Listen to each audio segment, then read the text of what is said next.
Russia and Iran stress that allegations about the use of chemical weapons by Syrian authorities in Damascus countryside is a provocative act planned in advance. A large number of terrorists killed during army operations in Damascus, Aleppo and Homs.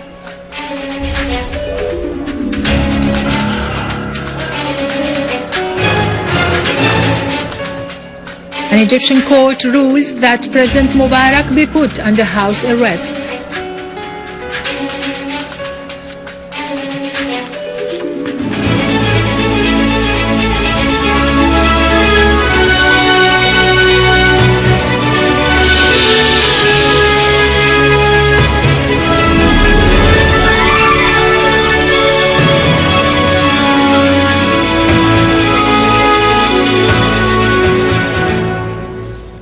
Good afternoon, ladies and gentlemen. This is Yarado Krikorian with the news in English.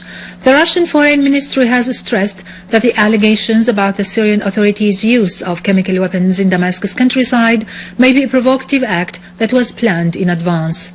The Foreign Ministry's spokesman, Alexander Lukashevich, said biased regional media outlets immediately started an aggressive media attack, holding the Syrian government fully responsible as if they had received an order to do so.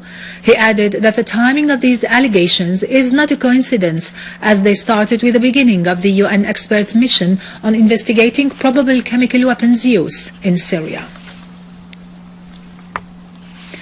Iranian Foreign Minister Mohammad Jawad Zarif has declared that the Syrian government cannot be responsible for a possible attack with chemical weapons on Damascus suburbs. Zarif's statements came during a telephone call with his Turkish counterpart Ahmed Dawood-Oglu.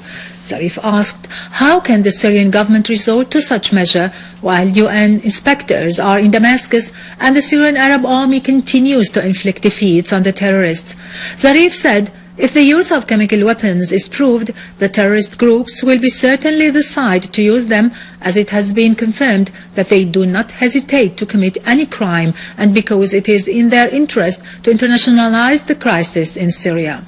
Zarif added that the Syrian government has condemned the incident and his country was conducting contacts with it to study the various dimensions of this incident. Chairwoman of the UN Security Council, the Ambassador of Argentina, Maria Cristina Percival, who is chairing the UN Security Council this month, has said the members of the Council wanted to reveal the truth about the allegations on the use of chemical weapons in Damascus countryside, and they welcomed UN investigation in this regard. Following a consultations session of the UN Security Council, Percival said, the truth about what had happened must be revealed and the situation must be closely pursued.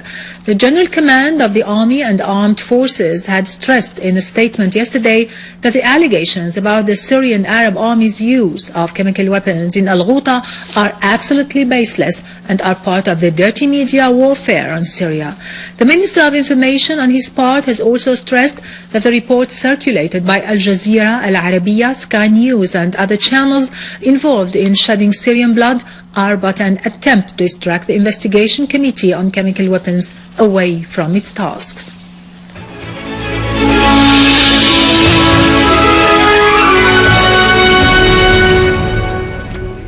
A mortar shell launched by terrorists in Al-Abbasiyin residential area, killing a woman and causing material damages.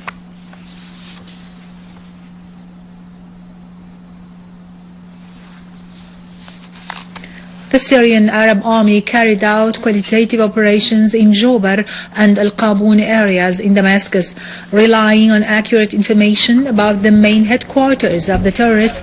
Army units broke into these areas and started bombarding their sites, especially between Al-Manashir and Ad-Dawar al-Janubi.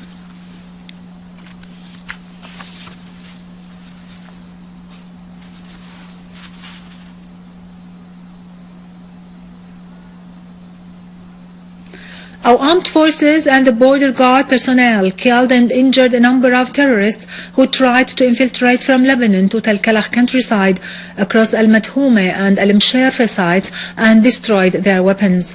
An armed terrorist group was eliminated near Al-Walid complex and Awqaf building in Jurat al-Shayyah and Al-Hamidiyya neighborhood and near Al-Bur hospital in Al-Wa'ar neighborhood.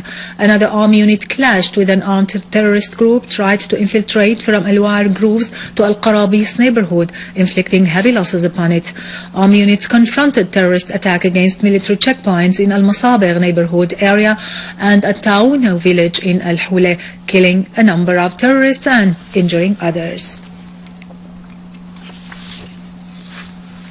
Our army units killed and wounded a number of terrorists in Aleppo countryside, destroying their weapons and ammunitions, which included heavy machine guns and rocket-propelled grenades in the village of Aquaris. An official source pointed out that other units targeted terrorists who were committing acts of theft and robbery on Al-Mislmiya Aleppo Road. In cooperation with the locals, the competent authorities arrested a terrorist group of 4 members as they were trying to kidnap a boy in Al-Hasaka city. An official source told Sana reporter that a terrorist group was ambushed in Al-Nashwa neighborhood in Al-Hasaka city, pointing out that this group had already kidnapped citizens for money.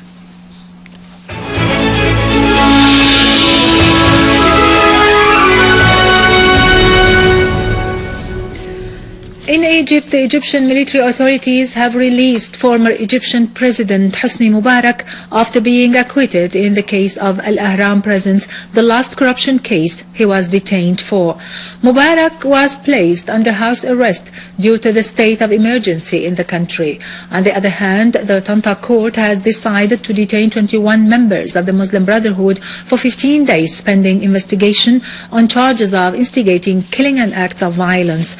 The Egyptian authorities also arrested the Muslim Brotherhood's spokesman Ahmed Arif in Al-Nasr city.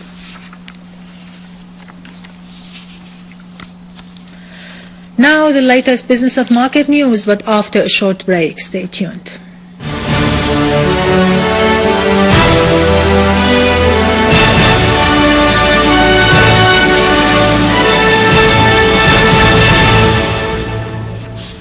Welcome back. The Ministry of Economy has decided to increase the important goods and materials to cover the market needs. The new list includes the paper as a raw material and spare parts of the machinery, cars and electrical devices, in addition to the medical and surgical equipment. On the other hand, the Ministry affirmed that the import duration is only 6 months.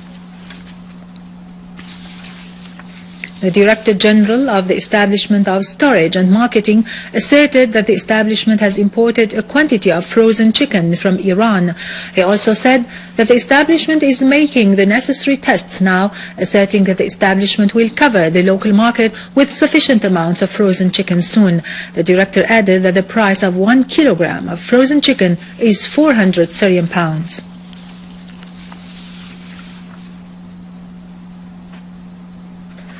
Brent crude held above $109 a barrel on hopes for better demand from the Chinese survey, though signs that Libya may resume exports, while U.S. crude oil futures were up 81 cents to reach $104 a barrel.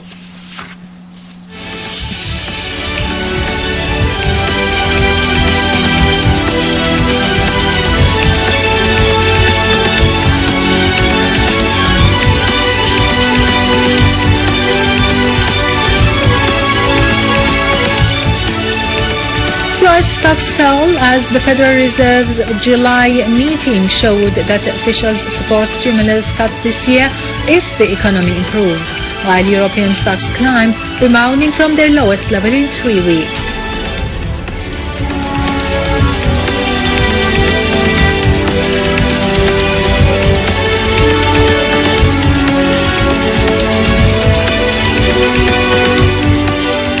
Gold paired losses as investors wait the minutes of the U.S. Federal Reserve's last meeting, which reinforced expectations that stimulus will be tapered against an unexpected increase in China's manufacturing.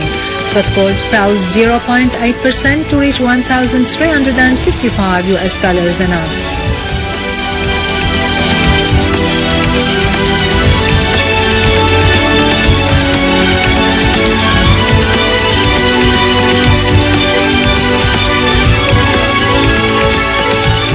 Finally, the US dollar rose as a spike in US debt yields drove up borrowing costs globally, overwhelming the impact of buoyant economic reports from China and Europe.